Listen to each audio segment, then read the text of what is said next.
because there are more witnesses, Correa Cabrera said. Riding in a big rig, she said, is the VIP treatment.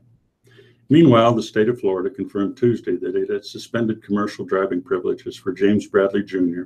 3 months ago when he failed to file an updated medical card.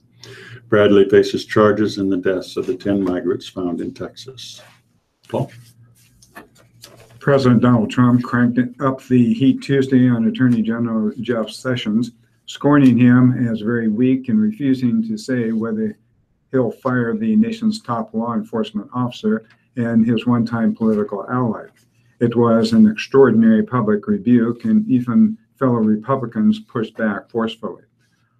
All through the day of anything but subtle tweets and statements, Trump wooed his decision to choose Sessions for his cabinet and left the former senator's future prospects dangling. "We will see what happens," Trump said. "Time will tell. Time will tell." His intensifying criticism has fueled speculation that the Attorney General may step down even if the president stops short of firing him. But several people close to the former Alabama senator have said he does not plan to quit. In private, Trump raged to confidence that Sessions had been disloyal by recusing himself from the federal investigation of Russia's meddling of the presidential election and the possibility of collaboration with the Trump campaign. Sessions himself had met with a Russian ambassador before the election as a representative of the Trump campaign and thus stepped aside from the probe. As he has previously, Trump said he would have quite simply picked someone else for the job if he had known Sessions would recuse himself. He called Sessions' decision a bad thing for the presidency, changing a word from his previous comments that it had been bad for the president. He also said the Attorney General ought to get cracking on stopping leaks from federal intelligence agencies. The president's first broadside of the day came in a tweet. Attorney General Jeff Sessions has taken a very weak position on Hillary Clinton crimes, where are emails and DNC server and intel leakers. Trump's harsh words drew a strong response from a number of Sessions' former Senate colleagues, suggesting that not all Republicans may fall in line this time behind the president. Jeff Sessions is one of the most decent people I've ever met in my political life, said South Carolina Senator Lindsey Graham.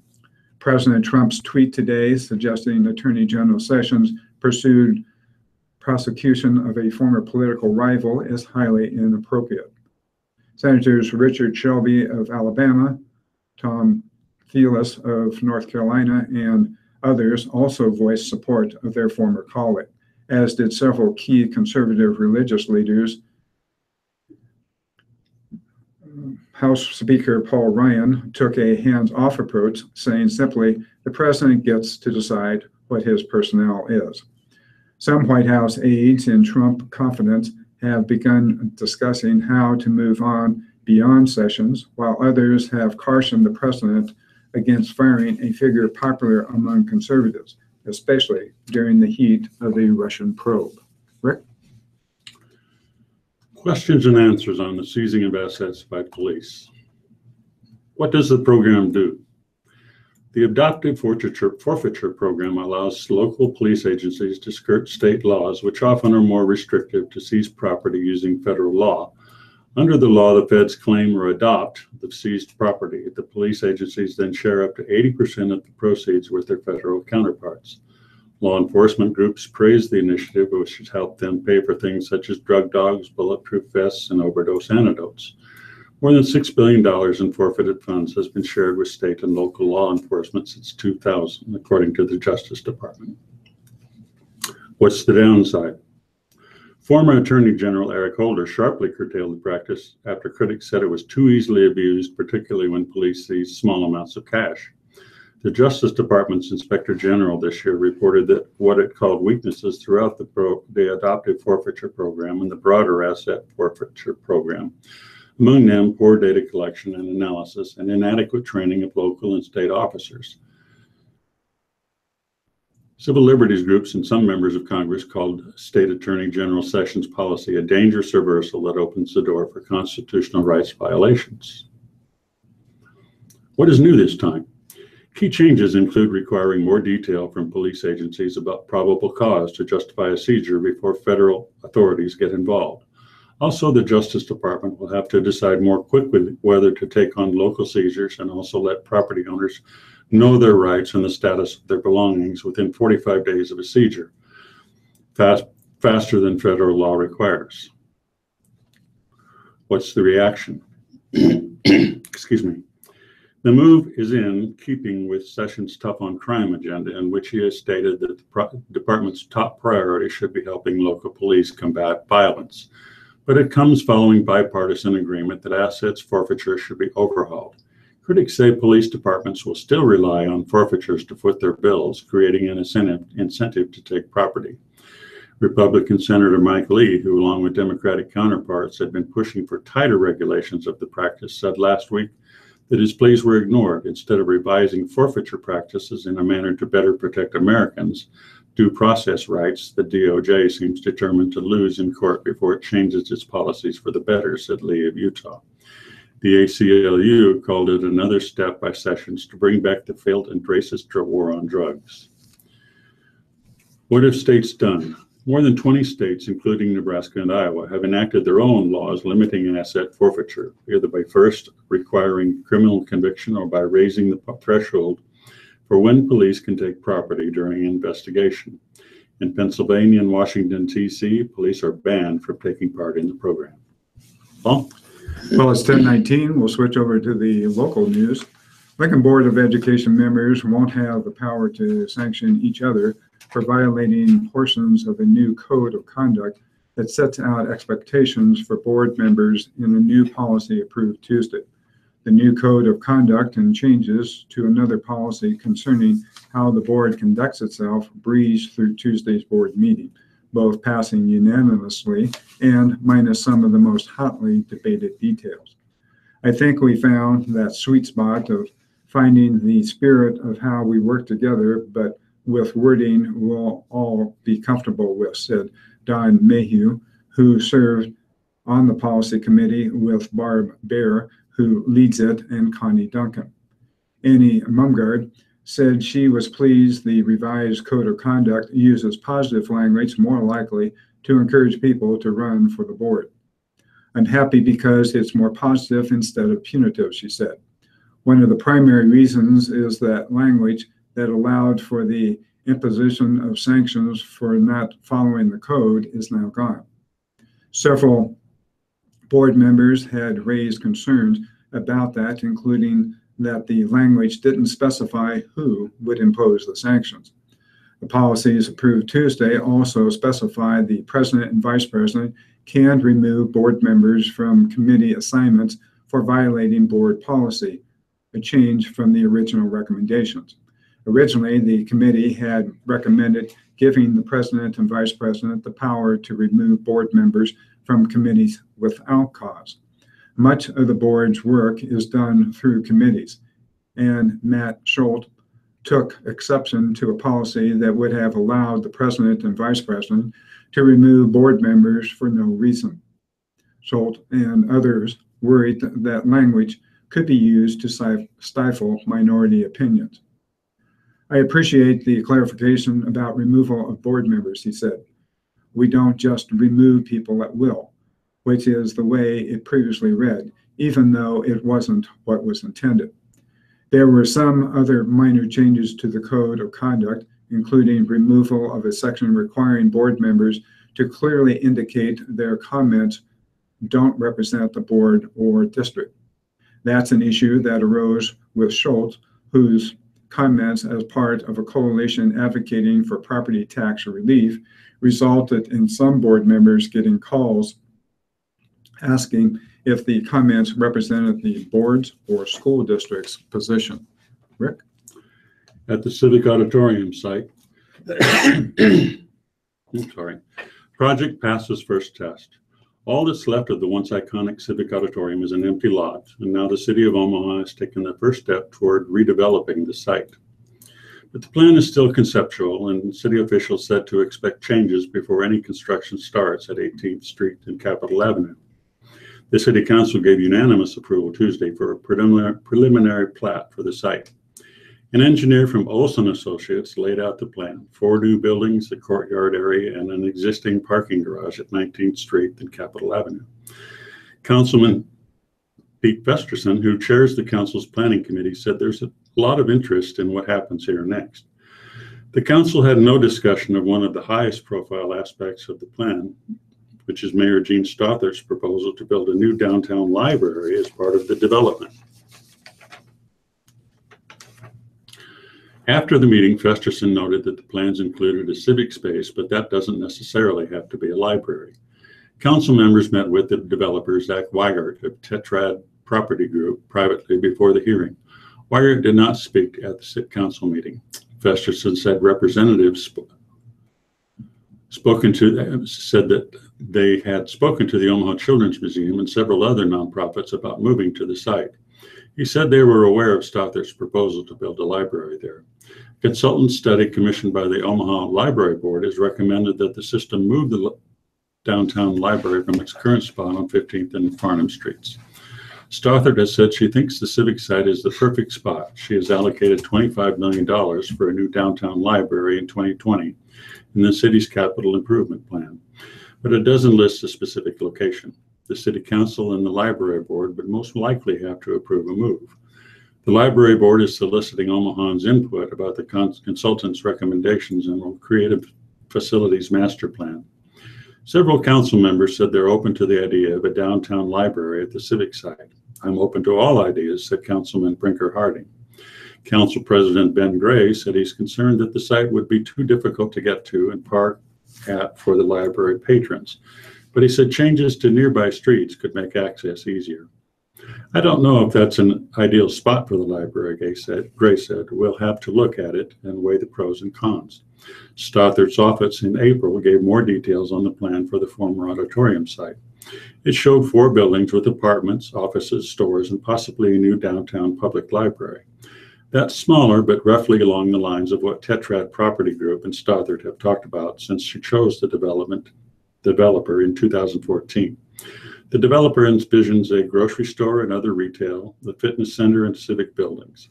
The 4 buildings combined would have a total of about 7,400,000 square feet. The development would cost $200 million, the mayor's press release said. Tetrad initially had proposed an approximately $300 million development with 4 buildings, including a 16-story office tower. Paul? In this from Nancy Hicks' article, the state of Nebraska is going to grow by several 100,000 people on Eclipse Monday by all estimates, and some of these visitors have reserved motel and hotel rooms in Lincoln.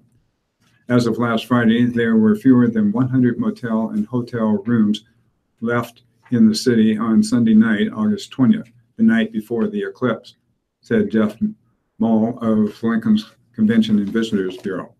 That will be a big weekend for Lincoln, with Rib Fest outside the arena, major Pinnacle Bank Arena events featuring rapper Kendrick Lamar and boxer Bud Crawford, a Sunday concert at Pinewood Bowl, and students returning for the first day of classes at UNL. But most of the motel and hotel rooms are reserved for eclipse watchers, Mull said.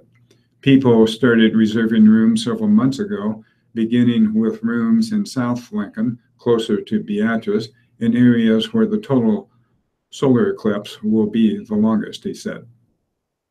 It didn't take the city long to learn that 2 new street signs didn't pass the spell test. Holdrege, Holdrege, was Holdrege, Holdredge, on 2 new signs installed at major intersections last week.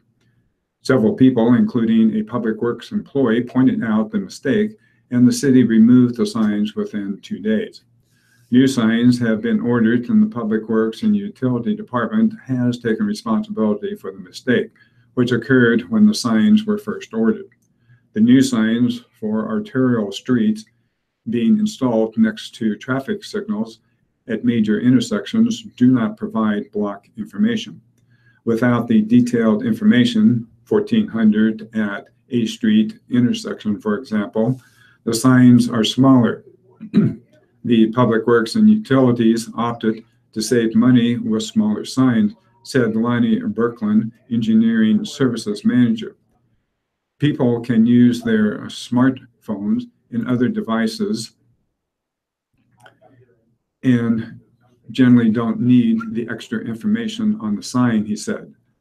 But Lincoln Fire and Rescue drivers use the information as a backup. Neither police cruisers nor fire and rescue apparatus are equipped with GPS systems. Instead, police and firefighters are required to memorize arterial streets positions, according to Tom Cassidy, Public Safety Director. They should know that 4200 South is Pioneers Boulevard, 4400 North is Superior Street. However, having the block number on the street sign is helpful, Assistant Fire Chief Pat Boyer said. And Cassidy says he uses the numbers. I think the general public likes them. I'd like them. Rick? And in another streets issue, in the main streets of Omaha, streets plan approved, but several will see work to do. The city of Omaha has a new formal policy for how to deal with substandard streets, but several city council members are already saying they want to make changes. The council on Tuesday revised and adopted Mayor Gene Stothart's proposal on how much the city will pay to upgrade deteriorating neighborhood streets.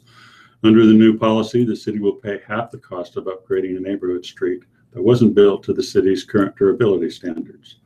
Those who own property that touches the street will pay the rest of the cost. The policy also says the city will pay a quarter of the cost one time to repave those streets, but not bring them up to the standard. Omahans won't be forced to upgrade or repave their streets. However, the city will continue its practice of eventually ending maintenance on substandard streets that have reached the end of their useful life. The city will pay more in low-income areas. The new formal policy also lays out which streets will get priority. The council voted 6-1 to approve the new policy, with Councilman Vinnie Palermo voting no. The city's long-standing policy had been to require neighbors to bear the full cost of repaving or upgrading streets. The new policy put city money toward the upgrades, but the discussion ignited frustration, both from Omahans who live on substandard streets and felt it wasn't fair that they were being asked to pay some of the cost of a public improvement, and from others across the city who didn't want their tax dollars going to pay for streets not built to last. Council members said they appreciate that the Public Works Department at the mayor's office spent months working on the issue, but several council members added there's still more work to do. Council President Ben Gray said the policy probably won't help his North Omaha district, which includes some high poverty areas and spots with renters where property owners most likely will be unable or unwilling to pay to upgrade their street. We get something done recognizing that it's not perfect, recognizing that we have a long way to go, Gray said. Palermo said he voted against the policy because he doesn't believe that people in the high poverty areas with substandard streets in his South Omaha district will be able to upgrade their streets. It boils down to what's right and wrong for my district, he said. It doesn't help them at all. Councilman Chris Jerem, the chairman of the council's Public Works Committee, successfully offered several changes to the mayor's proposal. Limits have been set on how much property owners will pay for pipes beneath the street based on their size. If an engineer deems a street to be in such poor condition that the city can't maintain it, Omahans can protest the street rating to the Administration and Board of Appeals. The city would pay an additional 25% of the cost if property owners could approve extraordinary circumstances. Jerem withdrew an amendment that would have required the city to continue to maintain streets where neighbors could prove that the street met the standards of the municipality, city, or sanitary and improvement districts at the time it was built. The councilman said that amendment needs more work. Paul? Lincoln's Public School Superintendent Steve Joel will create a task force to look into one of the biggest issues facing the growing district. What should the next high school look like? The Lincoln Board of Education may be creating a community group to investigate community options and priorities for serving high school students one of Joel's 3 annual goals, which are part of his performance evaluation. I think it's an acknowledgement we can't keep the lid on high school enrollment numbers, Joel said, that we're growing so fast and so rapidly that the question keeps coming up in the community. What are we going to do about a high school? Joel's other 2 goals are increasing the graduation rate to 90% by 2019 and adopting a strategic plan by December 15th. The board is expected to approve the goals at its August 8th meeting.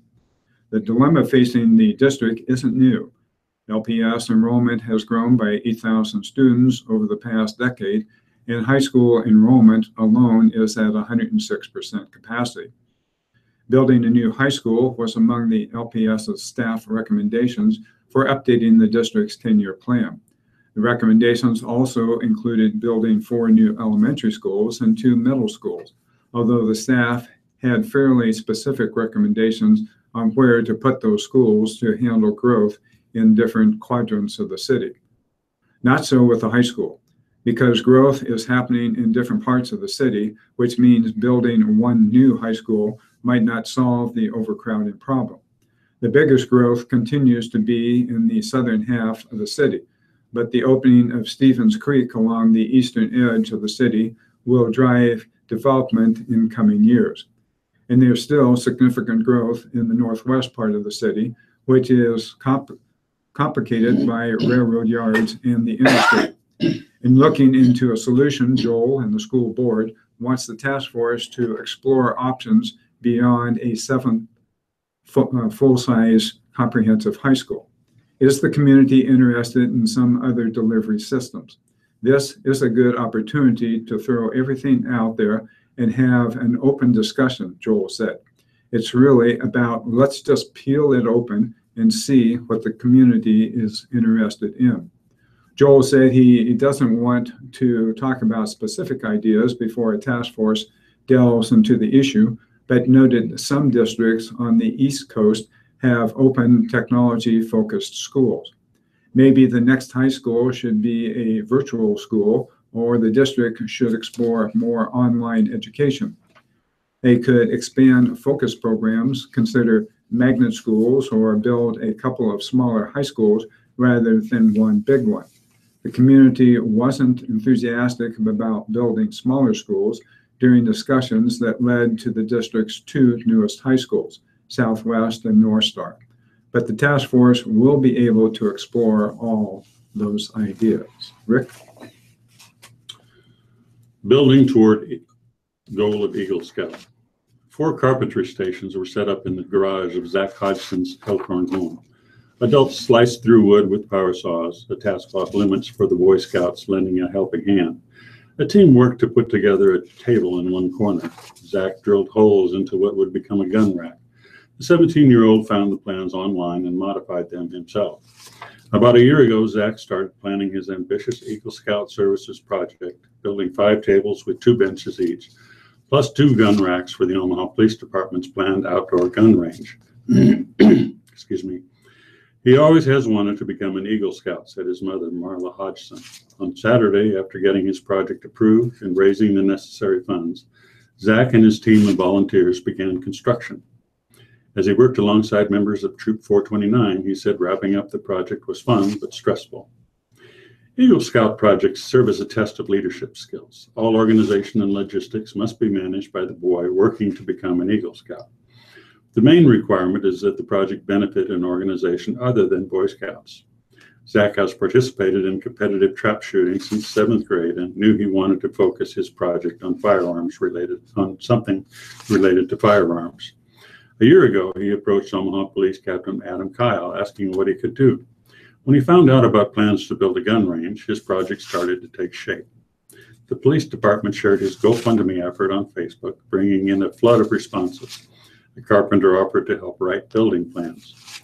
I wanted to make my project something that would last and benefit the community for a long time, Zach said. When he has kids, he said he hopes to have them come back and show them what I did. Paul? Well, it's 10:37, and we have an inordinate number of death notices, so we're going to switch over to the obituary page. I will be reading from the Lincoln Journal-Star. Barraza, Jose Barraza, age 55, from Tecumseh. No other information is available at this time. Bell, Glendora Bell, age 83, of Stromberg. Funeral service will be held at 10:30 a.m. Tuesday, July 25th at Stromberg Evangelical Free Church. Solt Wagner Funeral Home is handling the arrangements. Blacketer, Alvoid Blacketer, age 87, of Lincoln. Memorials may be given to the family to be distributed at a later date. Following Al's wishes, he will be cremated in no service at this time. Burke, Gary Burke, age 83, of Lincoln. He was a veteran during the Korean War. His celebration of life service will be held at 11 a.m. Friday, July 28th at St. Mark's United Methodist Church. Memorials will be sent to the University of Nebraska Athletic Department in St. Mark's United Methodist Church. Boothurst Mazer and Love Funeral Home is handling his arrangements. Cave, Catherine Cave, or better known as Elaine, age 91, of Lincoln. A Mass of Christian burial will be held at 10:30 a.m. at St. Joe's the Apostle Catholic Church on Vine Street. May be given to the family for her great-grandchildren's educational fund. Roper and Sons on O Street is handling the arrangements. Dean Danicus, age 79, of Omaha. No other information is available. Dunn, Gail Dunn, age 62. In lieu of flowers, memorial suggested to the family for later designation. Funeral will be held at 11 a.m. Thursday, July 27th at the Southview Christian Church on South 22nd Street. Else, Lauren Else, age 84. Funeral will be at 10:30 Friday, July 28th at the United Church of Christ in Belvedere. Kroll Funeral Home of Hebron is handling the arrangements. Hendrickson, Joanne Hendrickson, age 60, of Beatrice. Additional information will be forthcoming. Kromberg, Joy Kromberg, age 90, of Lincoln. Memorial contributions can be made to Planned Parenthood or Friendship Home. A celebration of life will be held at a later date. Roper and Sons is handling the arrangements. Maas, Ruth Maas, M-A-A-H-S, age 92, of Lincoln. Funeral service is being held today at 11 a.m., which is very soon, at Roper and Sons on O Street. Memorials to the Lancaster County 4-H or FFA. Myers, Richard Myers, age 86, of Lincoln. He was a veteran of the Korean War. Funeral service will be held at 2 p.m. Friday at the funeral home, which is Boothurst Mazer and Love Funeral Home. Burial with military honors will be at Bennett Cemetery. Memorials to the Bennett American Legion Post number 280 or the Tabitha Hospice. Mitchell, Scott Mitchell, age 61, of Omaha. He was a veteran of the U.S. Army. Memorial services will be held at 11 a.m. on Saturday, July 29th at Wyuka Funeral Home. Military service provided by the U.S. Army Honor Corps. Family request no monetary donations be made. Nicholson, Donald Nicholson, age 40, of Dwight. Celebration of life will be held at 2 p.m. today at the United Methodist Church in Valparaiso. Wadlow Rosanic Funeral Home in Valparaiso is handling the arrangements. O'Keefe, Rose O'Keefe, age 91, of Lincoln. No other information about the service is available. Payne, Marie Payne, age 82, of Lincoln. Funeral will be held at 11 a.m. Monday, July 31st at Lincoln City Church, which is on First Street. Wayuka Funeral Home is handling the arrangements. Pedzik, Raymond Pedzik, Pietzyk of Elk Creek. Service will be held at 10:30 on Friday, July 28th at St. Andrew's Catholic Church in Tecumseh. Wary Mortuary is handling the arrangements. Powell, Randolph Powell, age 83 of Nebraska City. His funeral will be at 10:30 Tuesday. It's already occurred. And that was at the Marshall Funeral Chapel in Nebraska City. Risling, James Risling, age 83 of Western. Memorial service is at 10:30 on Thursday, July 27th at St. John's UCC in Western. Kunkel Funeral Home is in charge of the arrangements. Rose, William Rose, age 70 of Lincoln. No other information is available. Sampson, James Sampson, age 84 of Plattsmouth. Again, no other information is available. Shearer Lytrell, Patricia Shearer Lytrell, age 68. A memorial service will be held at 12 p.m. on Saturday, July 29th at New Covenant Community Church on 84th Street. Memorial is to New Covenant Community Church. Lincoln Memorial Funeral Home is handling the arrangements. Schultz, Adeline Schultz.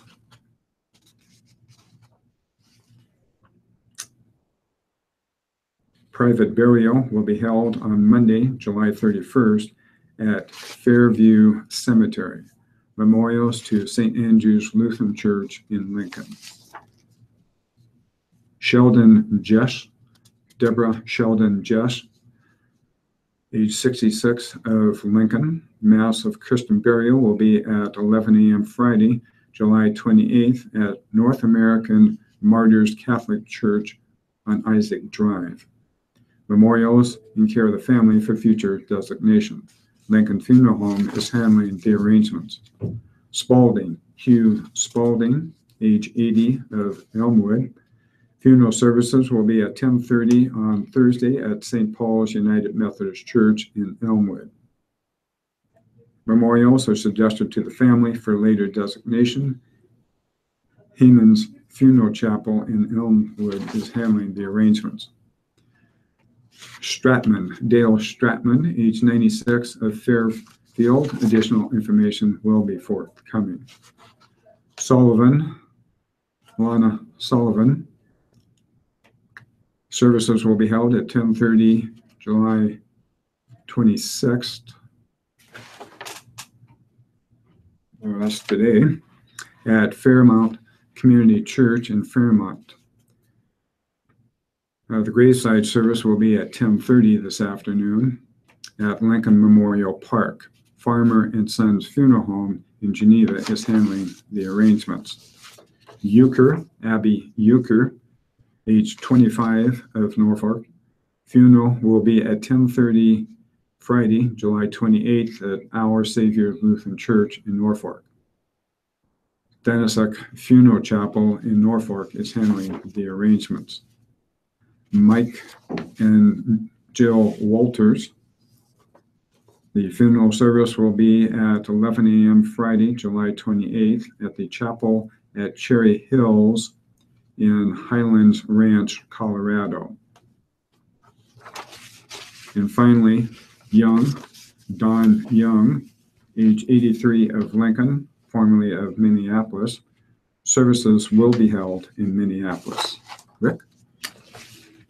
From the Omaha World Herald, Ajiwanu, Jerry Josino Romeo Ajiwanu, age 24. Services will be held Thursday, July 27th from 6 to 8 p.m. Awake Friday, July 28th at 10 a.m. Funeral services at the Mission Church, 34th and Patrick Avenue. Burial at Mount Hope Cemetery. Arlington, Russell R. Arlington, age 70 of Ashland. Memorial service Friday, July 28th, 11 a.m. at First Christian Church in Ashland, Nebraska. Memorials to Ashland Church. Blankman, Henry Joe Blankman, age 75. Funeral services, funeral Friday, 10 a.m. at Our Lady of Lourdes Catholic Church. Interment at the Bohemian Cemetery. Memorials to Our Lady of Lourdes Catholic Church or Sokol Camp Association. Special thank you to St. Croix Hospice for the loving care to Joe and his family. Braun, Artis L. Braun, age 94, of Omaha.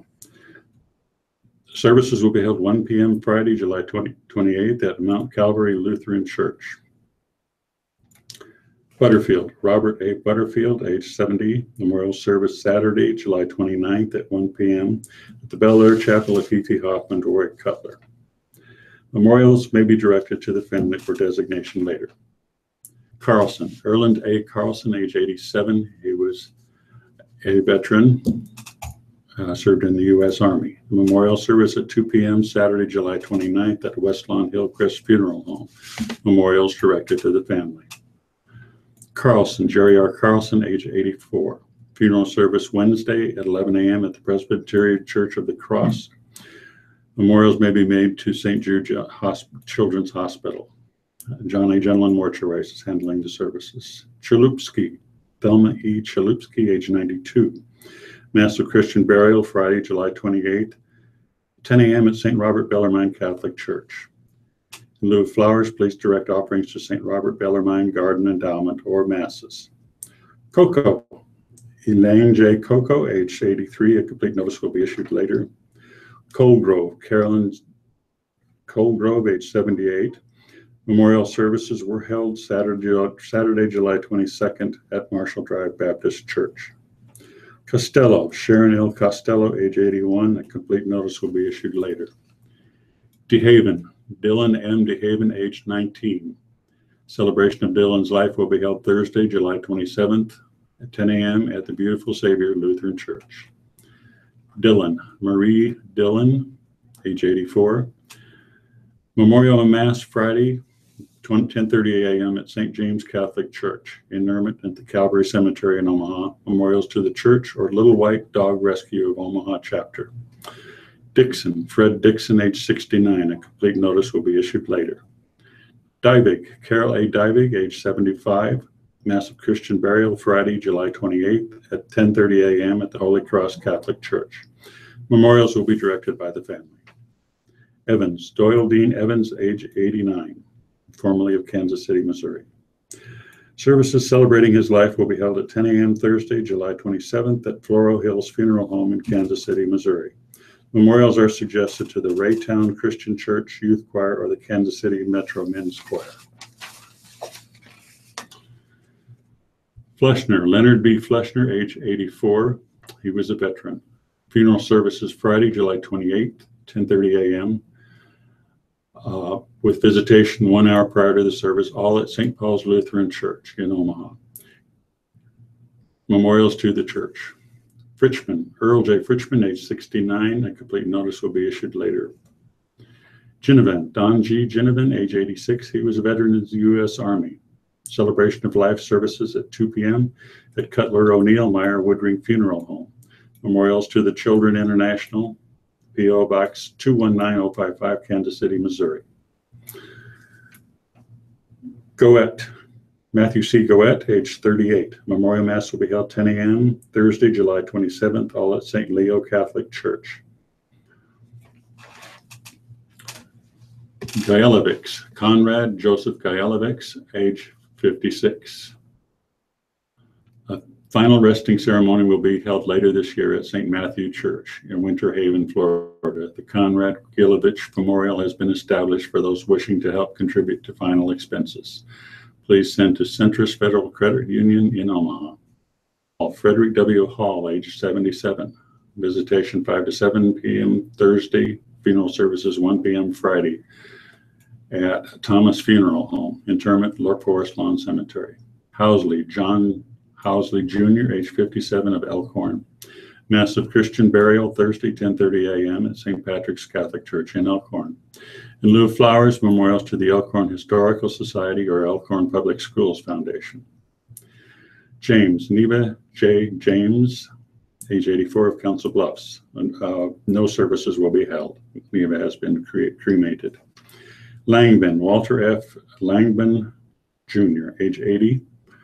A memorial service will be held on Wednesday, July 26, that's today, at 2 p.m. at First Covenant Church in Omaha. The funeral for Sonny will be held on Saturday, July 29, 2017 at 1 p.m. at the Evangelical Covenant Church in Wakefield. Littleton, Linda Cohn Littleton, memorial service will be held Friday, July 28th at the Dundee Presbyterian Church. Memorials may be sent to the Nassau County Animal Services in Florida. Mangus, Mary A. Mangus, Marquis Mangus, age 84.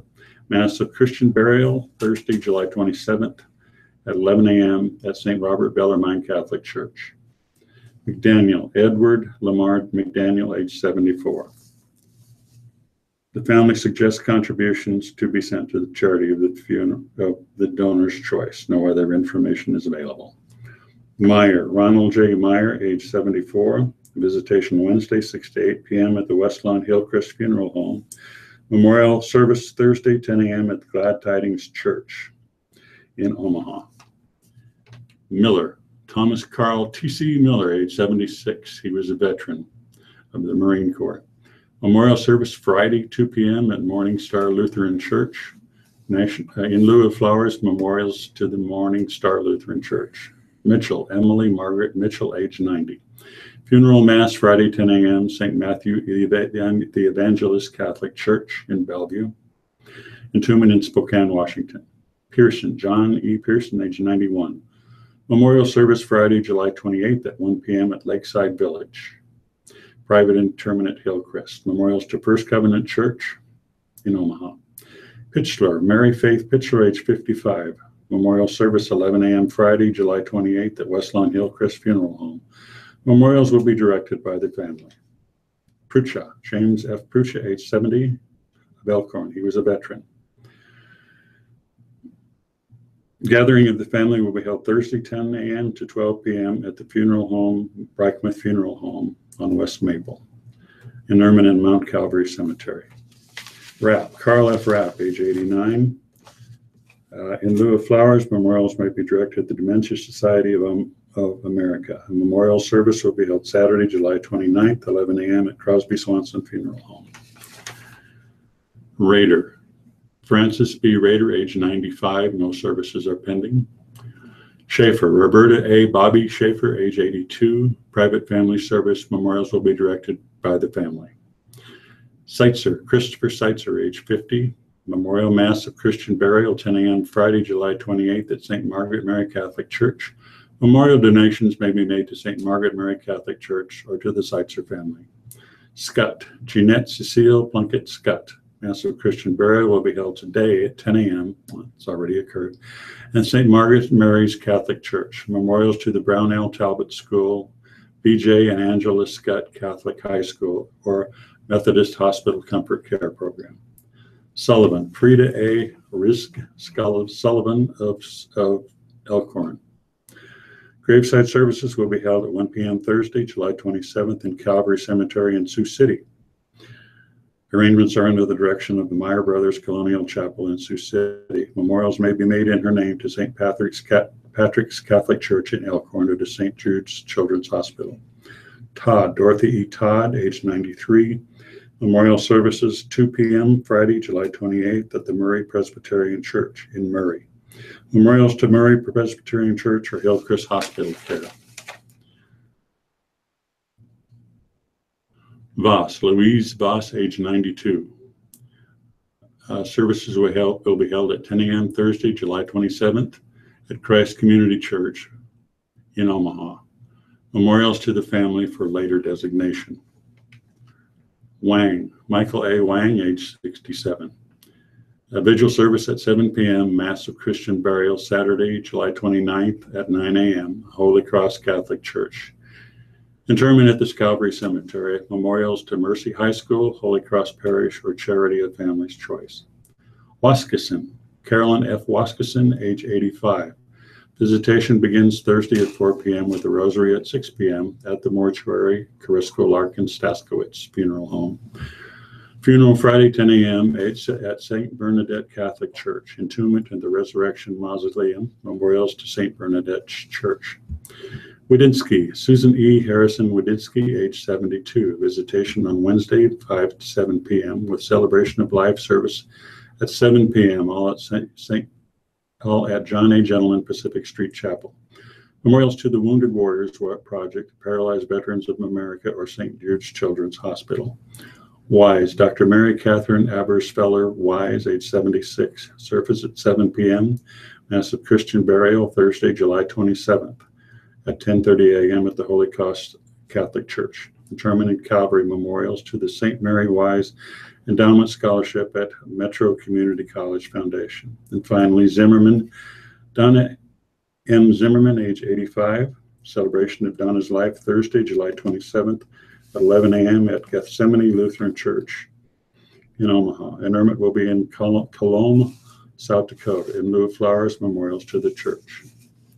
Listeners' memorials to the Radio Talking Book Network are tax deductible and will go a long way in keeping Radio Talking Book on the air.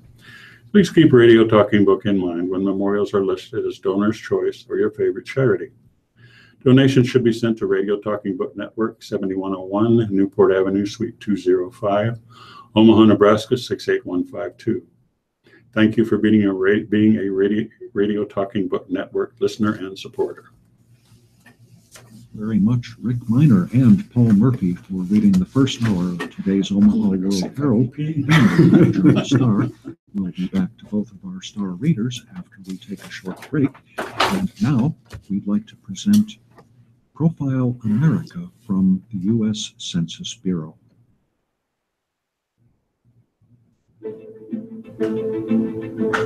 Profile America, Wednesday, July 26th. On this date, 27 years ago, the Americans with Disabilities Act became law. First introduced in Congress in 1988, the goal of the legislation was to guarantee equal opportunity for people with disabilities in public and commercial facilities, employment, transportation, and services at all levels of government. Nearly 57 million Americans, or about 19% of the population, have at least one disability. Some 12 million over the age of 15 need assistance with one or more activities of daily living. More than 8 million Americans over 15 have vision difficulties, and another 7.6 million have impaired hearing. There are 3.6 million Americans using wheelchairs, while another near 31 million have difficulty walking or climbing stairs. Profile America is in its 21st year as a public service of the U.S. Census Bureau. And we thank the U.S. Census Bureau for Profile America, and we have a studio full of very nice people from the Papillion Senior Center. We have at least 10 people here in the studio watching us as we work live here at the Radio Talking Book Network. So a nice, big, pleasant shout out to the Papillion Senior Center from all of us here at the Radio Talking Book Network. And you're tuned to the Radio Talking Book Network in Nebraska. We've been very proudly serving our blind and visually impaired listeners now for over 42 years. The Radio Talking Book Network is brought to you with the cooperation of KIOS-FM in Omaha and statewide through the facilities of NET, radio, and television. Now, let's return to our fine readers for the second hour of reading from today's Omaha World Herald and the Lincoln Journal Star. Let's welcome back our stars and greet once again Paul Murphy and Rick Miner. Well, thank you very much. It's 11:01, and it's time for us to switch over to the editorial page. I will be reading from the Lincoln Journal Star. The long-stated goal of the fraternities and sororities at American colleges can be summed up as sculpting and building the young men and women into more complete adults by focusing on scholarship, service, and fellowship. In many cases, however, the modern Greek system finds itself known for far more negative headlines. The February death of a Penn State University fraternity pledge during the hazing ritual was a tragic, senseless loss. Closer to home, the ridiculing of Women's March participants by the University of Nebraska-Lincoln Phi Gamma Delta fraternity was unbecoming and inexcusable. Some colleges have proposed suspending or disbanding their entire Greek systems as a solution they hope will improve student safety and campus life in general. UNL is taking a different approach by collaborating with the organizations and their stakeholders to raise the bar for fraternities and sororities. When groups work together toward a clear, common goal, they are far more likely to achieve it. That's why the new Greek Vitality efforts to steer Greek houses in a more positive, collaborative direction is a win for the roughly 22% of UNL undergraduates who participate in a fraternity or sorority. Greek life is an irremovable part of the college experience for the students who choose it. But rather than threatening to shut down the entire system for the misdeeds of some, bringing the houses themselves, university leaders, and other community stakeholders, as UNL is doing, is far more likely to create the needed positive change. That needed evolution lies in a rededication to the origins of fraternities and sororities, which sought to better their members and, in turn, the university writ large. As Phi Kappa Theta President Benjamin Hines told the Journal Star, "We share all these similarities and these common values, but we're not focused on what's best for the campus as a whole." What's best for the campus would include reversing the Greek system's recent run of bad headlines, allegations of assault, and the 2014 death of farmhouse fraternity member Clayton Reel. Years of tension accompanied the very public suspension of several Greek houses, including 2 in the spring semester alone, for violations of university policy, needed crackdowns for the safety of students in those houses. 3 others had been suspended in 2014 and 2015. A collaborative approach to improve Greek life rather than merely a punitive one is needed to move the conversation and campus forward. Fraternities and sororities must focus on their roots and goals. The university leaders must continue making the college a better place to obtain an education. This new collaboration appears to be a positive first step for both. Rick? From the Omaha World Herald opinion page, Trump's irresponsible message. Sessions under siege. Excuse me. President Donald Trump is sending a strange, irresponsible message about his attitude toward U.S. Attorney General Jeff Sessions. Judging from his public comments and tweets, the president is acting as if the appropriate way to judge Sessions is by what lengths he's willing to go to protect the president's personal interests. But that's not the Attorney General's job, not by a long shot. The Attorney General's duty is to promote fidelity to the law by the citizenry, by the government, and by the president himself. This is why Sessions, an early and stalwart supporter of Trump during the 2016 presidential campaign, acted appropriately by recusing himself from the investigation into election tampering by the Russians. Sessions met twice last year with the Russian ambassador, but failed to inform the Senate Judiciary Committee of that during his confirmation hearing. Senator John Cornyn of Texas, the number 2 Republican leader in the Senate, and a former state Supreme Court judge, said Sessions was right to recuse himself from the Russian probe. Former New York City Mayor Rudy Giuliani, mentioned as a possible Trump nominee for Attorney General, has made the same point. In contrast, incoming White House Communications Director Anthony Scaramucci said in an interview Tuesday that an Attorney General should serve as a hockey goalie for the president, looking out for his interests. That's a troubling claim. Sessions, as with any Attorney General, has a duty to demonstrate to Americans that during high-profile legal investigations, the Justice Department will let the legal chips fall where they may, rather than serving as a blocking agent to advance the political interests of a president or his party. This is why then Attorney General Loretta Lynch was rightly criticized for her egregious decision last year to meet privately with Bill Clinton on an airplane in Arizona at the very time the FBI was conducting an investigation into Hillary Clinton's email fiasco. Lynch came across as focused on protecting the Democratic Party's partisan interests rather than seeing that an investigation was properly conducted. Trump has fired FBI Director James Comey and made clear his dissatisfaction with Special Counsel Robert Mueller's Russia probe. Now comes the president's descriptions of Sessions as beleaguered and very weak, and the clear messaging that Trump would like him gone in hopes that a replacement would make the Russia investigation go away. Perhaps the president will succeed in forcing Sessions out one way or another, but the ramifications would be dire. The forced removal of Sessions, due solely to political opportunism, would gravely erode the integrity of the presidency and shake the confidence of other cabinet members. Sessions' removal also would have a big impact on the U.S. Senate, quite likely spurring a majority of senators, including many Republicans, to make sure a strong investigation continues into the Russian matter. Trump should back away from his Sessions fixation and focus on his proper duties. The investigation needs to proceed and conclude as guided by law, so the public interest is served. Paul? Continuing on the editorial page, this article is written by Vivian Nguyen and Alex Hochin, who are members of the Lincoln chapter of the Citizens Climate Lobby, an international group of volunteers calling for federal level carbon pricing policy.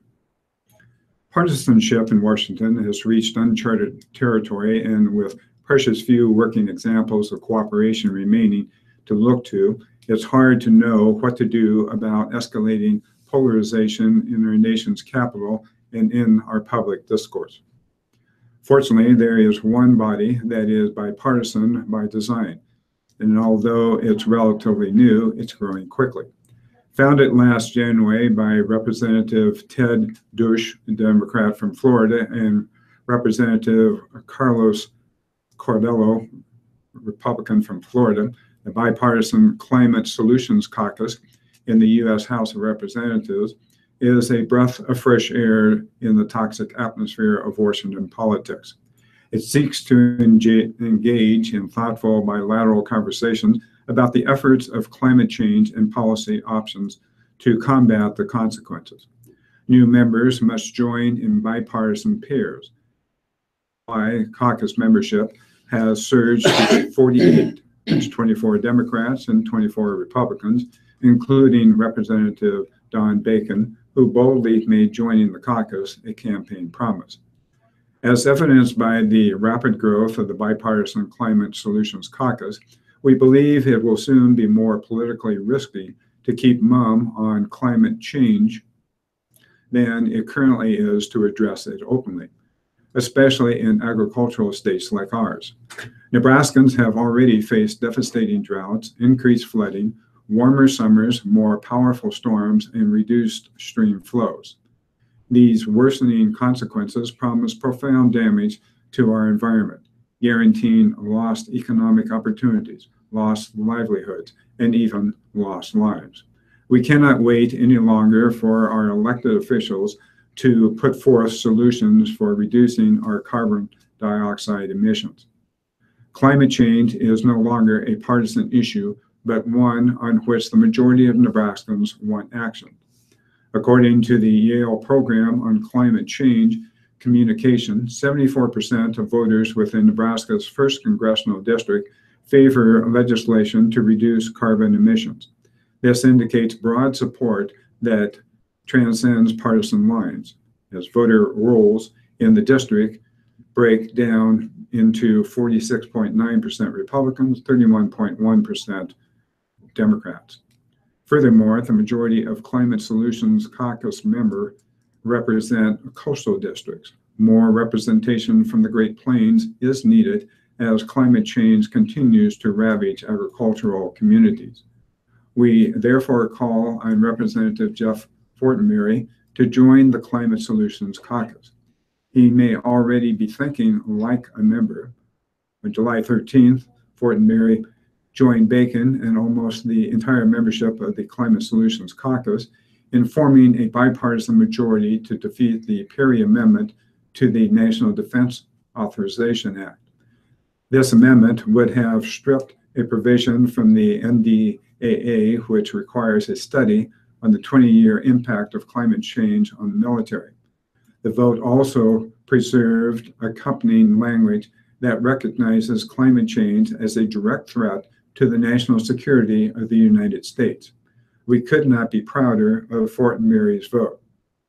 In a recent Fort report, Fortenberry mourned the deep cynicism that the public is projecting onto Congress. It doesn't have to be this way. We think continued creative exchange across party lines on how to address climate disruption will prove to be an effective antidote to partisan dysfunction. Show us what you can do. Rick? In a column by Faye Flam, Science of Opioid Addiction. Most Americans say they're interested in scientific discoveries, but they may be thinking of the kinds of findings that lead to new gadgets and wonder drugs. The discoveries about hazards and risks, especially the risks of those wonder drugs, Americans seem more likely to tune out. Such ambivalence might help explain how opioid misuse became such a problem in America. Despite 20 years of warnings from scientists about the dangers of addiction, the rate of prescriptions has tripled between 1999 and today. It hit a peak around 2012 and has started to decline slightly, new data show. Indeed, according to the Centers of Disease Control and Prevention, U.S. doctors wrote 259 million prescriptions for potentially addictive painkillers in 2014, enough for every adult in the country to have a bottle. All the while, neuroscientists have found that opioids can cause long-term changes in the brain, even after an addicted person experiences the severe nausea and other withdrawal symptoms typically associated with quitting. That lingering hazard might have given patients and prescribing physicians pause, but it's not too late to start listening to scientists. Brain research can help inform policy on how to help the 2 million Americans who are currently addicted to prescription opioids, as well as the number 1 million addicted to heroin. Neuroscience definitely has things to offer, helping us understand the reality of the addicted brain, said Keith Humphreys, professor of psychiatry and neuroscience at Stanford University. He and several colleagues urged a greater role for neuroscience in shaping policy in a commentary that ran last month in the Journal of Science. Neuroscience research has shown, for example, that addictive drugs can alter the brain circuitry that controls motivation and reward, and they can wreak havoc on the brain's decision-making center, the prefrontal cortex. And yet, he said, insurance providers tend to stop coverage after an addict goes through detoxification and withdrawal, based on the old idea that the disease is over at that point. Other treatment programs require people to prove that they're motivated by abstaining for some period of weeks. He said, but it's the motivational circuitry that's damaged in the brains of addicts. It's not that it's hopeless, he said, but treatment might save more lives if designed for dealing with addiction as a long-term brain disease. Research also shows how environmental cues can trigger cravings in people who have been addicted. Other studies provide insight into why some people are vulnerable to addiction and others face no temptation. Humphrey said people don't necessarily have to use these drugs recreationally in order to become addicted. It can happen while patients are following doctor's orders. All this points to a policy that protects vulnerable people by requiring doctors to exercise more care and restraint in prescribing. Humphrey said that there is some hope that neuroscience and related fields such as genetics and psychology is starting to get more of a voice in the opioid crisis. The Stanford Neurosciences Institute, he said, is supporting an initiative to allow scientists to help policymakers take a more evidence-based approach to mental health issues, including addiction. What is clear is that current drug policies in the U.S. aren't working to stem the tide of opioid addiction.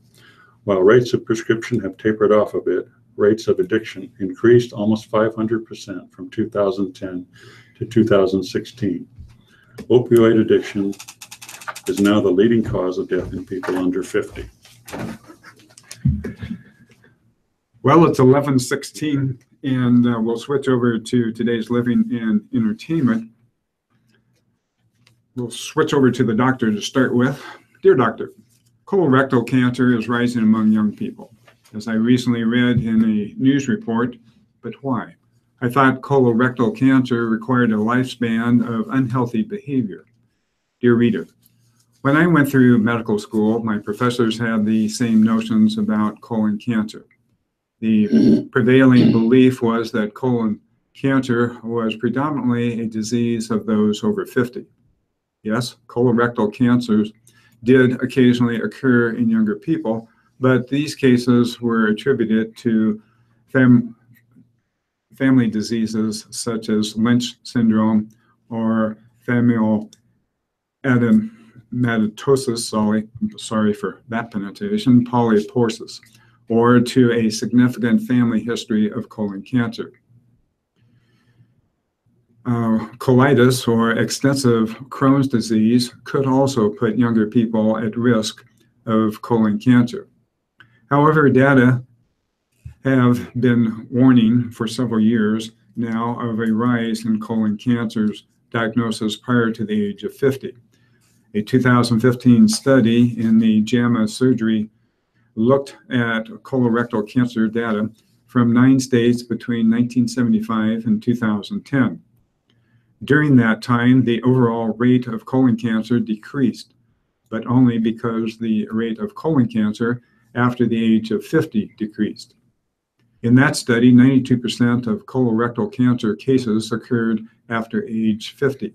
8% occurred before age 50, and only 1% occurred between the ages of 20 and 34. In that same study, the 35 to 49 age group experienced little change in the colon cancer rate, but among those ages 20 to 34, the rate of colorectal cancer cases increased by 2% per year. When the researchers looked specifically at localized, meaning they hadn't spread, rectal cancers and sigmoid colon cancers in this younger age group, they found that the rate of these cancers had increased by 4%. Because the total numbers of colorectal cancers in this age group was small, the increased rate of cancer in that age group was also small. But the authors noted that over the next 20 years, the rates may continue to increase at the current rate. The number of cancers, especially in the rectal and sigmoid areas, may be diagnosed among people ages 20 to 34. A 2017 study looked at similar data from the same 9 states between the years 1974 and 2013 and had similar findings. As expected, the rates of colorectal cancers decreased in those over 55 and decreased even further in those over 70. Excuse me. Among people ages 20 to 40, the cancer rates decreased between 1974 and 1985, but then substantially increased between 1985 and 2013. Between 1985 and 2013, people ages 30 to 39 had a rate increase of about 1%, and those 20 to 29 had a rate increase of 2.4%. Again, the absolute rate of colorectal cancers in this age range is low, such that the incident increase from 1 in 200,000 people per year to 1 in 100,000 per year. But why the increase? Consider that the increased rates of colorectal cancers in this younger age group coincide with increased rates of obesity among young Americans, with multiple studies confirming the correlation. Further, colorectal cancer has been linked to decreased consumption of fruits, vegetables, and fiber, and an increased consumption of processed meats, characteristics of modern American diet reliant upon processed food. Although the rates of colorectal cancer in younger Americans are still relatively low, the increased incidence in this age range is emblematic of unhealthy habits among younger Americans. If those habits don't change, we can expect the colorectal cancer rates to keep rising. Rick? McCartney helps man say, P.S. I love you on one knee. An Iowa man got help from a Beatle in telling his girlfriend, I want to hold your hand at the wedding chapel. During Sunday's Paul McCartney concert in Omaha, Jared Locke proposed on stage to girlfriend Jamie Rowland. McCartney's crew brought the couple up after McCartney apparently spotted their signs asking if Locke could pop the question on stage. The couple, both 28 and big fans of the Fab Four, sat 6 rows back from the stage and held signs filled with references to Beatles lyrics. Locke said, please, please help me propose. Hers said, I'd say yes, here, there, and everywhere. On stage, Locke said that during Hey Jude, McCartney looked right at him and Roland at the CenturyLink Center. It looked like the Beatles mouthed yes to their request, said Locke, who lives in Clarion, Iowa. We just go nuts, he said. Roland, who is from the Des Moines suburb of Altoona, was expecting a crew member to ask them on the stage, but it didn't happen, at least not right away. The couple felt let down. But soon, a big security guy tapped Roland on the shoulder and ushered him on stage. Crew members asked the couple to empty their pockets before leading them onto the stage, right up to Sir Paul, as the crowd whooped and applauded. Roland said she melted when McCartney said, "Come here, baby, what's your name?" McCartney told Locke to bend down on one knee. The Beatle placed his hand on Locke's shoulder as he asked Roland if she'd marry him. Roland answered, "I will," the title of a Beatles song.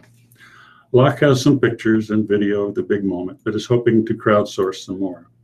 As the couple turned to leave the stage, Locke told McCartney, "Thank you so much for the music. It means so much to me." McCartney reached out to his hand, touched Locke's cheek, and nodded. Sir Paul? Nice story. Dear Amy, when I was 31, I was diagnosed with bipolar disorder. I started having symptoms when I was 11. It took me years to seek help, even after my dad was diagnosed when I was in my mid-20s. I told my mom a few times that I thought that I had the illness. I was hoping she would help me seek treatment, since I was so afraid of the stigma. But also, after having an acute episode, I would feel better and convince myself that nothing was wrong. Every time, my mother told me that she didn't think anything was wrong with me, even when I confessed that I was contemplating suicide. Finally, I sought help on my own. Medication and therapy has helped me tremendously, and my mom has been supportive now that she has witnessed one of my manic episodes and realized that I really do need help. I still harbor resentment toward her for not encouraging me to seek treatment earlier. I realize that I am an adult and ultimately responsible for myself. I want to forgive her, but I want her to apologize. Am I wrong for wanting that? I bring up my illness with her more often than I should in the hopes that it will spur some remorse. I want recognition that I had to struggle with this while she denied anything was wrong. I would hate to damage our otherwise good relationship. Waiting for sorry. Dear Waiting, your narrative brings to mind the famous quote from Maya Angelou, I did then what I knew how to do. Now that I know better, I do better. Parenting sometimes seems like a long string of opportunities to fail, and your mother failed you. I can think of several reasons why she didn't seek help for you earlier, including ignorance, denial, stigma, or flat-out fear. All of these reasons will seem like excuses at this point. However, you know you are owed an acknowledgement and apology. Rather than bringing up your illness and being continually disappointed when she doesn't take the bait, I hope you will ask your mother for what you want. Mom, it would help me a lot if you would explain to me why you didn't help me seek treatment earlier. I need an acknowledgement. If you don't get what you seek, you will have to do the hard work of accepting your mother despite her own failings. Forgiveness should follow. Rick? Only independent craft beer here. On the display above the doorway in his bar, Matt Myers noticed a few bottles that needed to come down. He enlisted the help of one of his regulars, a tall guy who reached up and pulled Goose Island beer bottles from a decorative lineup of other brews. Goose Island, Myers said, no longer has a place at his bar. Same goes for Budweiser and Bud Light. Last month, Myers, owner of Lincoln's The Happy Raven, decided that his bar will no longer carry or sell any Anheuser-Busch products. For Myers, it comes down to a question of transparency. Anheuser-Busch, he said, purchases successful craft breweries and hopes consumers don't realize it, blurring the lines between independent craft beer and brands owned by the mega brewer. Anheuser-Busch denies this, but Meyer's decision illustrates an ongoing conflict between big beer and those in the craft camp. Now some craft breweries in Nebraska and around the country are pushing harder to distinguish themselves from the craft names owned by the mega brewers, adding a new zeal to their beer labels, marking the product as independent craft. It actually is a hot topic right now, said Tim Wilmoth, president of the Nebraska Craft Brewers Guild and co-founder of Lincoln's Zipline Brewing Company. The big brewery acquisitions, he said, have created some concern on the part of small independent brewers that are not under the flagship corporation. That would be market confusion. In May, Anheuser-Busch announced that it had acquired North Carolina-based Wicked Weed Brewing, rolling it into a stable of craft and import brands the company calls its high-end. The group includes names such as Chicago's Goose Island Brewery, Seattle's Elysian Brewery Company, Colorado's Breckenridge Brewery. Last summer, Miller Coors, the nation's second largest brewer, acquired 3 craft brands: Texas Revolver Brewing, Oregon's Hop Valley Brewing Company, and Georgia's Terrapin Beer Company.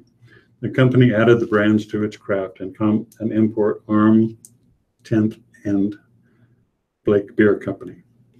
Currently, Anheuser-Busch has partnerships with 10 American craft breweries, said Gemma Hart, Vice President of Communications for the beer company.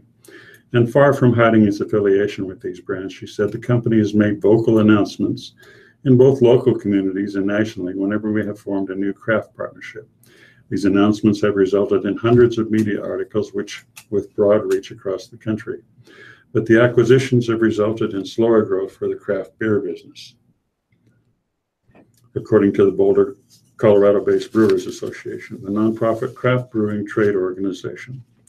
Once a brewery is acquired by a major beer maker, the association no longer counts its output toward that of the overall craft beer market. This summer, the association adopted a seal meant to be added to members' product labels, certifying the beer inside as independent craft. To meet the association's definition of a craft brewery, a beer brewery must use traditional ingredients, must produce 6 million barrels or fewer per year, and must have less than 25% ownership by a member of the alcohol industry that is not a craft brewer. Paul? All right, we're going to switch over to 3 melon soup. Soup, a real showstopper, is a much fun to look at as it is refreshing to eat. The key, though, is to start with the ripest and most fragrant fruits available. In the case of cantaloupes and honeydews, the first move is to smell the stem and to make sure it smells strongly of melon. With watermelon, begin by searching for a large yellow spot on the outside, a sign that the melon ripened for a good long time in the sun. Watermelons don't rotate as they ripen. The yellow spot marks the part never exposed to the sun. The larger the spot, the longer it ripened. Given its natural sweetness, melon cries out for an acidic counterpoint. Citrus is the best choice. Here we use orange, lemon, and lime, one for each of the 3 melons, although lemon or lime will work for the group of them if you'd prefer not to buy all 3 types.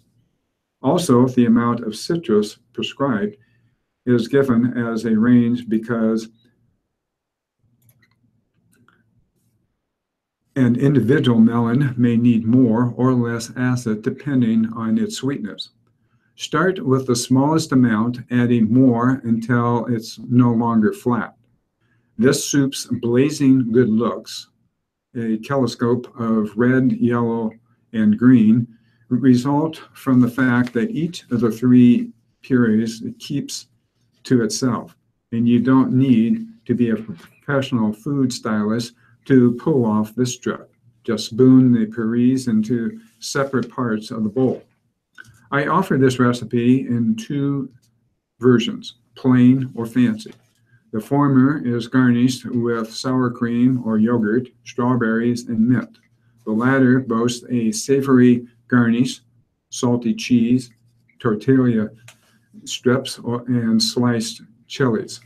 All of the purees can be prepared several days ahead of time, and you can double or triple the recipe with no problem, which makes it a perfect candidate for a large backyard party.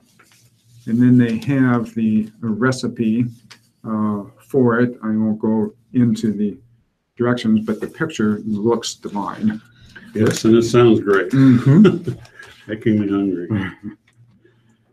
New badges, robots, race cars, and conservations. Girl Scouts effort hopes to give girls confidence to go into STEM fields. Girl Scouts from tiny daisies to teen ambassadors may earn 23 new badges focused on science, technology, engineering, and math, or STEM. It's the largest addition of new badges in a decade for Girl Scouts of the USA. The effort takes a progressive approach to STEM and also nudges girls to become citizen scientists using the great outdoors as their laboratory. Among the new badges are those that introduce kindergartners and first graders to the world of robots and engineering. Scouts can learn basic programming and build prototypes to solve everyday problems. Older Scouts will have the chance to enhance those skills, learning more about artificial intelligence, algorithms, and how to formally present their work. Other new badges focus on race car and aviation design using kits from Goldie Blocks, a girl-focused toy company. The leave no trace approach to interacting with the environment and the study of meteorology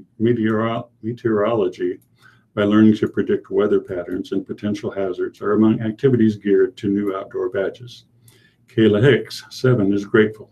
She's a Baltimore Brownie who's interested in the Designing Robots badge. I want to be a scientist. I like building things and I like discovering things. Me and my brother, well, I usually ask my brother if he wants to look through my telescope. Usually he says no, Kayla said, as she recently demonstrated how to make a robotic arm out of sticks and fasteners.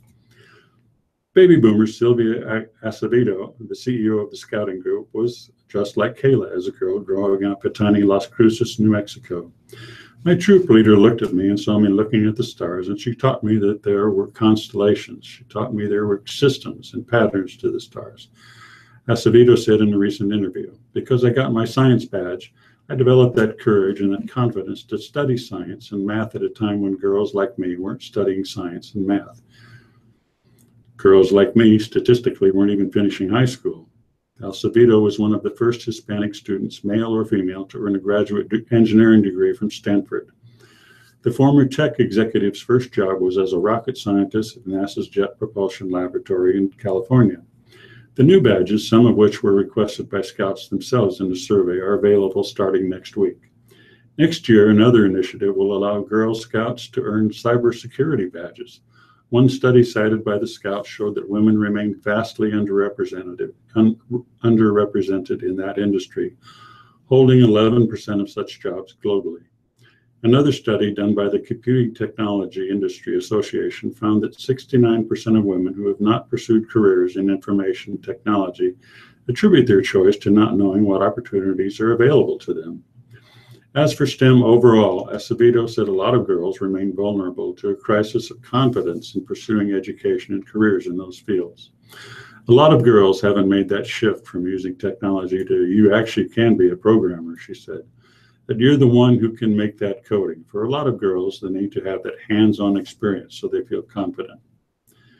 Girl Scouts of the USA, which is 1.8 million strong, has offered such opportunities in the past, but considers the new badges and related program a major push. It's really all about how do we capture that interest in science and technology, Acevedo said. The other thing is the girls are learning not just how to do a specific skills, but also how to think like an inventor, how to think like a creator, how to think like a maker. Those are the types of things that we want to ignite in girls. Jennifer Alabak, the scouting group's vice president for Girl Experience, oversaw development of the new badges. Exposing girls to STEM by second grade is crucial in motivating them to continue, she said. As for the outdoors, the strategy is to push girls to dig deeper into such issues as conservation. Girls had a say in this, she said. We reached out and asked what they were interested in, and this is it. Paul? Charter Communications says a tiny number of Lincoln customers have been unable to receive some channels since it started switching its Spectrum TV service over to an all-digital platform. A spokesman for the company said customers who have multiple DVRs of a certain model type may not be receiving all of their channels. The spokesman did not say what the model type is or what channels are affected. Affected customers who contacted the Journal-Star said they were not getting channels 4, 6, 7, 12, 15, and 18, which are all over-the-air broadcast channels. The spokesman said Charter is contacting affected customers to swap out the DVR boxes, which should resolve the issue. Affected customers also can contact Charter to get the issue resolved. Charter bought Time Warner Cable last year, and Lincoln is the first market from the purchase to be transitioned to an all-digital platform. The switch started earlier this month and will continue into August. Rick? ConAgra spinoff closes first year on a high note. The Lamb Weston frozen potato business closed out its first fiscal year as an independent business, saying it exceeded its financial goals. The results were a strong foundation for sustainable growth as an independent company, said Tom Warner, the company's president and chief executive officer. In a November 2016 spinoff deal, shareholders of the former ConAgra Foods received shares of both Lamb Weston and the new ConAgra brands. ConAgra shed the frozen potato business to concentrate on branded grocery foods sold at retail stores. Lamb Weston, now headquartered in Idaho, on Tuesday reported a 6% increase in sales for the 2017 fiscal year ending May 28th to $3.2 billion and net income for the year of $326 million. Earnings per share were up 16% for the year to $2.22. For the fourth quarter, net income of $75.9 million resulted in an earnings per share of 51 cents, up 76% from the same quarter a year ago. Analysts surveyed by FactSet expected quarterly earnings of 49% per share. Shares of Lamb Weston rose more than 2% on Tuesday to close trade on the New York Stock Exchange at $45.68 each. While there's still work to do to complete the business's separation from ConAgra, Warner said that the spinoff was not a distraction and that Lamb Weston was able to sell more of its potato products and charge higher prices. Demand for fries in restaurants, cafeterias, and grocery stores. This is a category that has been growing, and we anticipate demand will continue to increase. Lamb Weston added new potato processing lines in manufacturing plants in the U.S. and internationally and has more in the works. It's working with customers to develop new products, some more healthful sounding than others. New products include those with a clean label and a short ingredient list, as well as something called the waffle fry.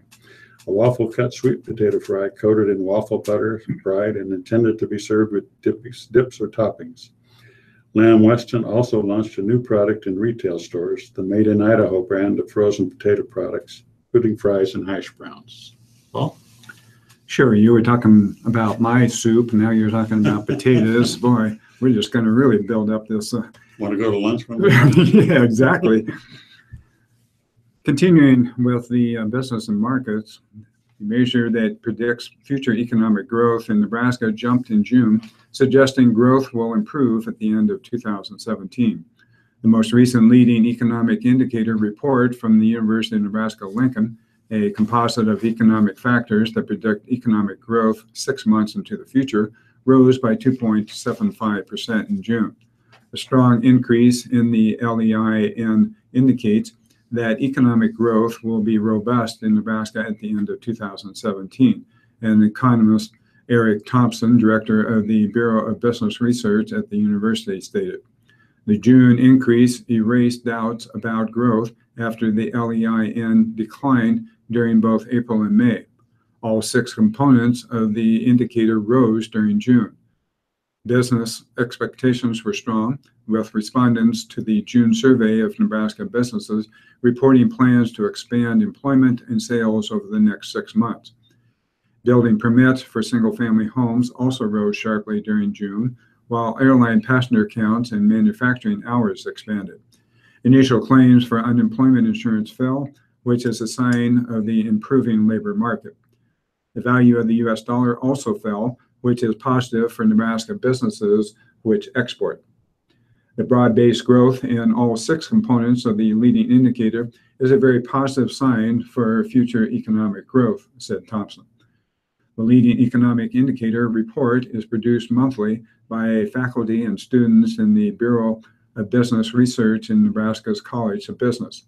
The full report and technical report describing the indicators are available at the Bureau of Business Research website, http://www.bbr.unl.edu. Rick? Fed. Wait. Oh, I should say RICH. Yes. Okay. Fed likely to discuss inflation, leave rates untouched from Washington. The Federal Reserve has already achieved one of its 2 mandates with the unemployment rate at just 4.4%. The Fed has essentially maximized employment. It's Fed's other goal, price stability, that stayed persistently out of reach. Inflation has been edging further below the Fed's 2% target. Problem is, too low inflation tends to slow consumer spending. The U.S. economy's main fuel. Many consumers delay purchases if they think the same price or a lower one will be available later. Low inflation will likely be a key discussion point when the Fed holds its latest policy meeting this week. The central bank has raised its benchmark interest rate twice this year, but no one expects another hike when its meeting ends today. And unless some inflation picks up, some analysts foresee no further rate increase this year. Fed Chair Janet Yellen deepened the uncertainty earlier this month when she sounded less sure about her position that a slowdown in inflation this year was due to temporary factors. Yellen conceded that Fed officials were puzzled by recent developments. Her remarks lifted financial markets as investors interpreted her words to suggest that the Fed might slow its pace of rate increases. In the past, Yellen was pretty confident that inflation would come back, but that is now in doubt, said Sun-Wong Song, economics professor at California State University, Channel Islands. Over the past 12 months, the inflation gauge the Fed monitors most closely has risen just 1.4%, according to the latest data. That's down from a 1.9% year-over-year increase in January. In part, it's why some economists say they suspect the Fed may be keeping its rate increases on hold, waiting to see if inflation in coming months rebounds from its current slowdown. After leaving its key rate at a record level near zero for 7 years after the financial crisis erupted in 2008, the Fed has raised it modestly 4 times. In December 2015, December 2016, and twice so far this year, in March and June. Even now, the rate remains historically low in a range of 1% to 1.25%. Months ago, the Fed had signaled its readiness to raise rates 3 times this year on the assumption that it needed to be more aggressive to ensure that consistently low unemployment didn't contribute to high inflation later on. In June, Yellen and other officials sought to explain away the unwelcome slip in inflation as a result of such one-time factors as a plunge in consumer cell phone charges and a dip in prescription drug prices. But in delivering the Fed's semi-annual report to Congress this month, Yellen acknowledged some doubt. She described inflation as a 2-edged problem with the threat that prices could either rise too slowly or suddenly jump if a tight job market triggered wage pressures that stoked inflation. Paul? Well, it's 11:46, and we'll switch over to the sports page. The numbers from Mike Riley's first 2 seasons at Nebraska don't lie. A 6-7 record with 4 agonizing losses, a 9-4 record with 3 embarrassing defeats. The numbers projected in this 3rd season in Lincoln don't look promising. Most publications have the Huskers winning around 7 games. But Riley remains his ever upbeat self. He's been here before, although on a smaller scale at Oregon State. He's seen the ups and downs that inevitably come with them. I know that this world is cyclical. You just don't want the down cycle to be too deep, Riley said Tuesday afternoon during the Big Ten media days. So you've got to have time in order to get out of that and keep going forward. Riley's media session in a hotel ballroom near downtown Chicago was surpassed in attendance and interest only by those of Ohio State's Urban Meyer on Monday and the all-encompassing bluster of Michigan's Jim Harbaugh On Tuesday, Nebraska football remains a name brand. And Riley continues to try to put his stamp on it. That's really the establishment of the culture in the program that you want, what you want this thing to look like, how you want to represent your university, and in our case, our whole state, Riley said. So that is a forever building process, for sure. That is always ongoing, something you're always thinking about, wanting to do. And I think as you go, you can tell people are starting to get it, which feels good. Riley appears to have the quarterback to run the offensive system he prefers. He has a new look 3-4 defense that harkens back to his early days as a coach when he got his start coaching on that side of the ball. As a Rabbit fan base continues to hunger for a return to relevance, Riley admits the time is nearing for NU to take a step forward. What I learned a long time ago in this thing, and what I thought was so important in the mission to establish a program, it is a process of 3 or 4 years, maybe longer sometimes, if you can get it, Riley said. It's that process of establishing what you want football-wise, what you want in a program, and how you want to head that way. What Riley wants now is ownership from his veterans. He pointed to the 3 players he brought with him to Chicago, juniors Tanner Lee and Aaron Williams and senior Chris Webber, as strong leaders. He would like more. Inevitably, what happens in your program is you want the older guys in the program to be the teachers. All you have to do is point to them and tell the young guys, if you want to know how to do this, follow this guy around for a day, Riley said. And when you have those kinds of things going on and you feel good about that, then you've got it going. When Riley returned for his second stint at Oregon State after 2 seasons in the NFL, he said it wasn't about continually gunning for a more lucrative contract. In at a place where he would have time to tinker and craft a program into what he envisioned as a polished final product. He wanted time in the program because I knew with that time I could continue to build the kind of program and the kind of football I wanted to build, Riley explained. It's become kind of a general thought and process, probably starting at the time when I came back to Oregon State and said, this is what I want and what I want to do long term. Time isn't necessarily a luxury Riley has in Lincoln. The budgets are bigger, the stakes are higher, time is shorter. The cycle is quicker. What on paper appears to be the toughest schedule of Riley's tenure in Lincoln and one of the most difficult of his collegiate coaching career figures to show plenty about where in the cycle Nebraska stands. Are the Huskers creeping closer to the Wisconsins, Ohio States, and yes, Iowas of the world? Or is NU still a team trying to find equal footing with the best the Big Ten has to offer? Who Nebraska plays, though, doesn't matter as much to Riley as how his team plays in NU's biggest moments. If we want to be that team, Riley said, then we have to win those games. Rick?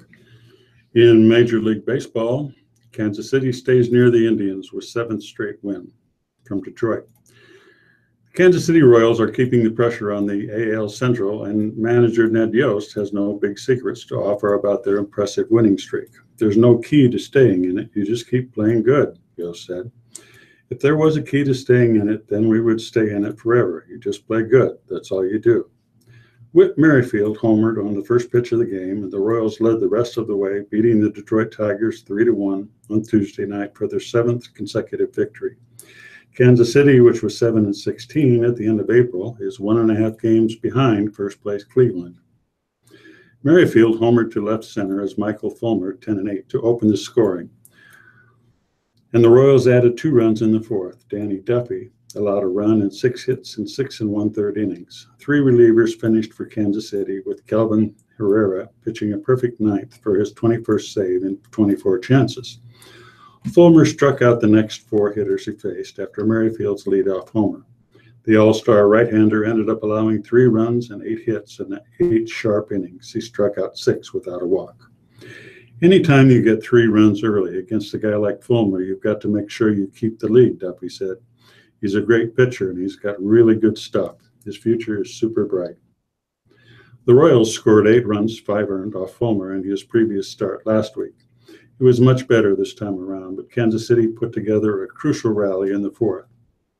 Eric Hosmer made it 2-0 with an RBI single, and Mike Moustakas added a sacrifice fly. Detroit's Mikey Matuk hit a triple in the bottom of the 4th and scored on James McCann's single. The Tigers loaded the bases in the 7th, but Nicholas Castellanos, mired in an 0-for-18 slump, grounded into a force out against reliever Peter Moylan, ending the threat. Joaquin Soria allowed singles to the first 2 Detroit hitters in the 8th, but the Tigers blundered their way out of that inning with men on first and third and 1 out. Victor Martinez's line drive to deep right was caught, and Matuk was doubled off first. I knew where the left and center fielders were, but I didn't turn around to check where the right fielder was, Matuk said. You have to know where the outfielders are.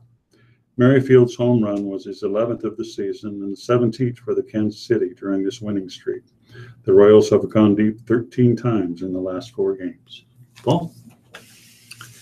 The crowd was electric in the steamy Lincoln North Star Gym Tuesday night for the 34th annual Nebraska Coaches Association All-Star Volleyball match, but one name got the loudest ovation excuse me, during the pregame introductions, especially from one section of fans decked out in red.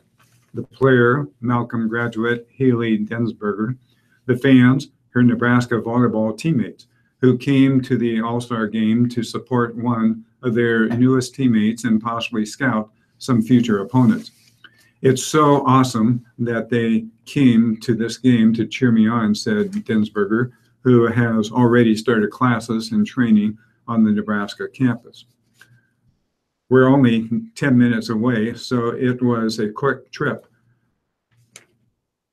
But it's true when what they say, there is no place like Nebraska.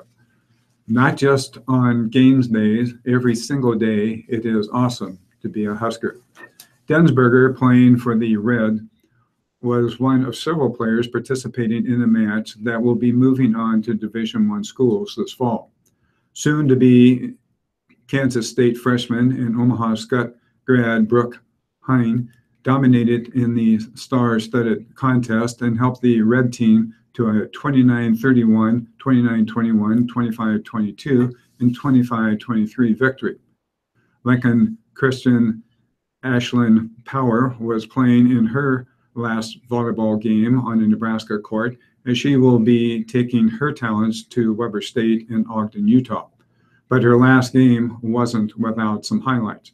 Power was given the Best Teammate Award that was voted on before the match by her teammates on the Blue Squad. Playing on this team was such an honor with the level of volleyball that was being played, Power said. It was a great experience playing one last game here for the time being, but I'm so excited to get to Weber State and continue playing volleyball. As for the level of play, anytime you can get the top talent in the state into one match, it will be fiercely competitive, as seen by the marathon 31-29 first set. Neither side was dominant over the first 3 sets, but the Red team pulled away over the 4th set in impressive fashion. It was super competitive out there, even in the practices leading up to it when we were playing our own team. These girls were playing to win, Densberger said. It was an awesome opportunity to play alongside girls you've played against for so long. I'm so glad that I got to do this. Papillion La Vista South grad Sydney Morehouse won the Best Teammate Award for the Red team. Rick? Well, notes from the Big Ten Media Days. Harbaugh hypes young but touted Wolverines. Jim Harbaugh arrived to Big Ten Media Days in game day attire. Michigan hat, Michigan long sleeve shirt, khakis behind his black frame glasses. He had an old school game day squint when he listened to questions. The Wolverines aren't the favorites in the Big Ten East, not even a friendly pick to win it. They may be the youngest team in the Big Ten, but Harbaugh expects players to be fueled by close losses to Iowa, Iowa State, and Florida State in the last part of the season. Maybe that's going to motivate them even more this year. Though young, Michigan has highly rated talent all over its roster, including defensive end Rashawn Gary, the #1 recruit in the nation in the 2016 recruiting class. He's had a lot of hype, Harbaugh said. He's had a lot of adulation, and there's some people that's what they live for. They live for approval of others and to be recognized as hyped up player. And then there's other people that they see that hype or that adulation and they go by it like it's an orange cone on the side of the street. There's some people that are just aspiring for greater things than just the adulation of somebody. And I think Rashawn is that type of guy. Harbaugh declined to say Wilton Speight, who started all of last season, will return as starter in 2017. Franklin focused on the opener. Penn State's coach, James Franklin, wants to talk about what's Penn State coach James Franklin want to talk about?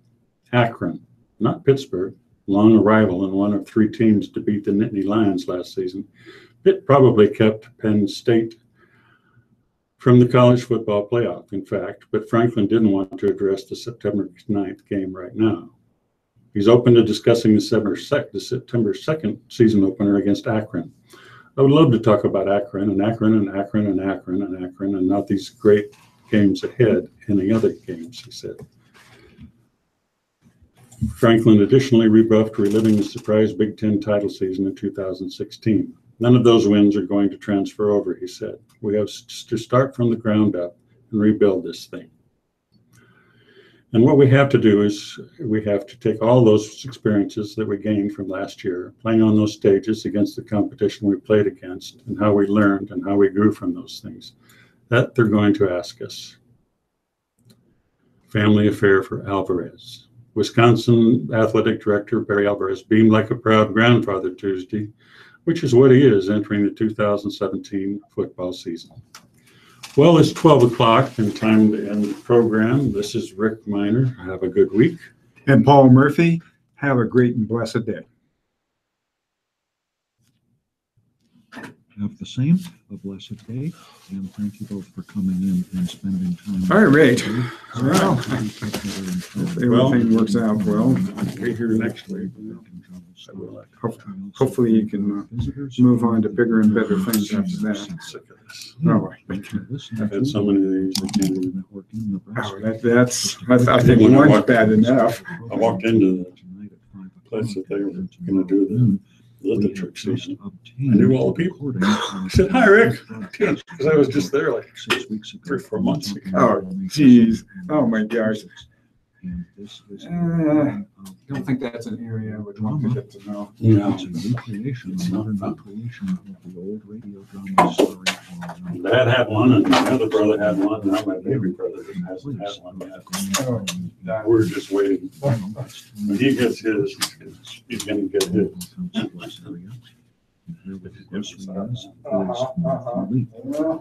guess I would kind of hold back. Yeah, I don't know why he's doing that. 3 out of 4 so far. Yeah, that's not a good batting average. Well, I'll see you later. All right, you take care.